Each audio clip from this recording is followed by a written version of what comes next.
Hi, my name is Exaggerate, and today I'm going to be talking about drawing methods. Now, I just want to preface this by saying that I am not here to tell you what to do. I'm not trying to say that this is the right way to draw and this is a wrong way. I just want to inform you. I've been drawing, I guess, my first drawing was when I was 3, I guess, so maybe 25 years now. So during that time, I've encountered a lot of different methods to drawing. And yeah, I didn't have a method to begin with. So maybe that's where I'll start. So the first method I'm going to go over is no method. And this is how most people start. So let's say someone told you, okay, draw a coffee pot. Now, with no method, you're relying on your imagination and your experience. So I'm thinking, I don't know what a coffee pot looks like this maybe. Has a handle. And I guess it's got a cover.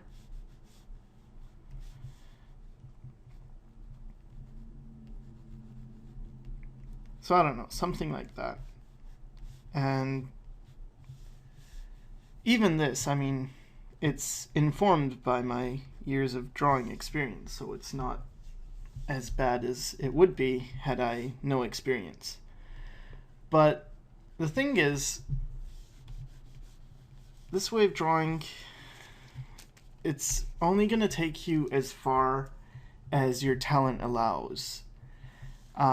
So maybe with all these methods, I'll go over the method itself and then I'll explain the pros and the cons. So what's the pros to this? Well, it's all you. You get to feel really proud that, hey, this is my drawing. And, you know, most people, again, this is where their level begins and ends, because when they get to the point that they can no longer draw things that look accurate, like maybe they start out with a pretty good sense of drawing from imagination. Someone tells them to draw a turtle, and maybe they have a vague sense of what that looks like, but they'll get praise, like, hey, that's an awesome turtle.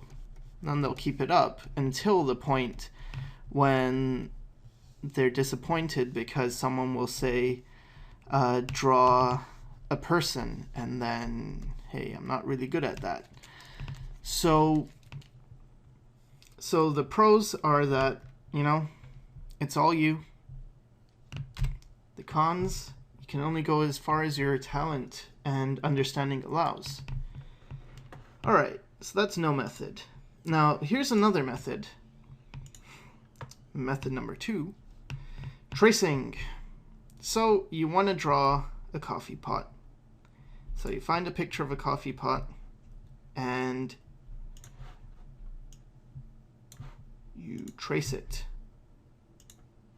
There you go. I honestly don't have too much to say about this one. You could say I'm a tracist. I'm not fond of people who trace, but let's just treat it like another method. Pros and cons. Pros, it's the easiest way to get a fast result. You don't need any talent. You take the picture, you trace over it. And that's it. That's the only pro, really. The cons, first of all, it's really easy. That is a con just because you don't have to practice, therefore your lines might not look so good. You're limited by your reference. You can only trace what already exists, so you're going to always rely on reference. And if you ever somehow do this and make a portfolio and apply to a job, like you want to do this professionally, pros will see right through you. Because they're going to ask you to draw something, and maybe you'll trace and you'll get that thing looking pretty accurate, but then they might say, okay, now move the arm an inch up or down, and as soon as it starts getting away from what you're comfortable with from your reference, then you're in a lot of trouble. So, okay, so that's the next method. Now, this next method is something that I see a lot. And this is the step-by-step or formula method. So I'll go over the step-by-step to begin with. Let's say this is your reference. You have your reference here, and it's also usually the finished product of the step-by-step. Step 1, draw box. Step 2, add this kind of curved line at the bottom of the box. Step 3, create this kind of weird shape. Step 4, now do this. Step 5, add these thingies, kind of goes above this shape, and now it's breaking the symmetry. Step 6, these doohickeys. And step 7, erase the lines that don't belong. There you go.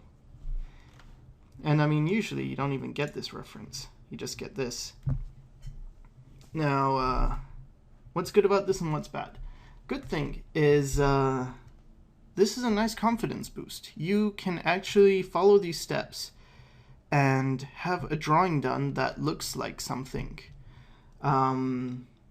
It's easy, it doesn't take an expert to be able to follow the steps and follow, okay, this is kind of a box, and maybe the person drawing won't get it exact. Maybe they'll have a box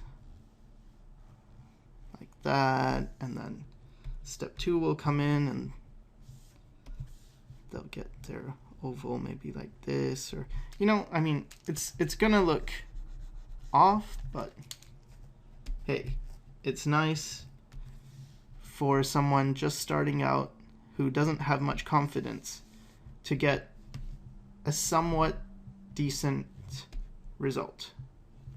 But what's the cons for this? Well, first of all, you're only able to draw things that you've seen the step-by-step of, so it's very limiting. If you ever wanted to be a professional artist, this is not the way to go about it, because I mean, honestly, I don't know any artists of any friends of mine who are professional who use step-by-step. It's just, it doesn't make sense, because you're supposed to be drawing something that doesn't exist, but the step-by-step is kind of not only taking something that exists and that's already done, but then someone who knows how to draw drew it first, then broke it down, and then is teaching you how to, build up that way. But the people who created the step-by-step don't even draw by step-by-step. So, the other thing is a formula way, where it's like, okay, break things down into a basic formula. Let's say the lid is 1 unit of measurement, and this pot is 4.5 lids tall, and the space between the pot and the handle, it's 4 of those wide. So again, this is fine, but again, you can just draw this one thing. But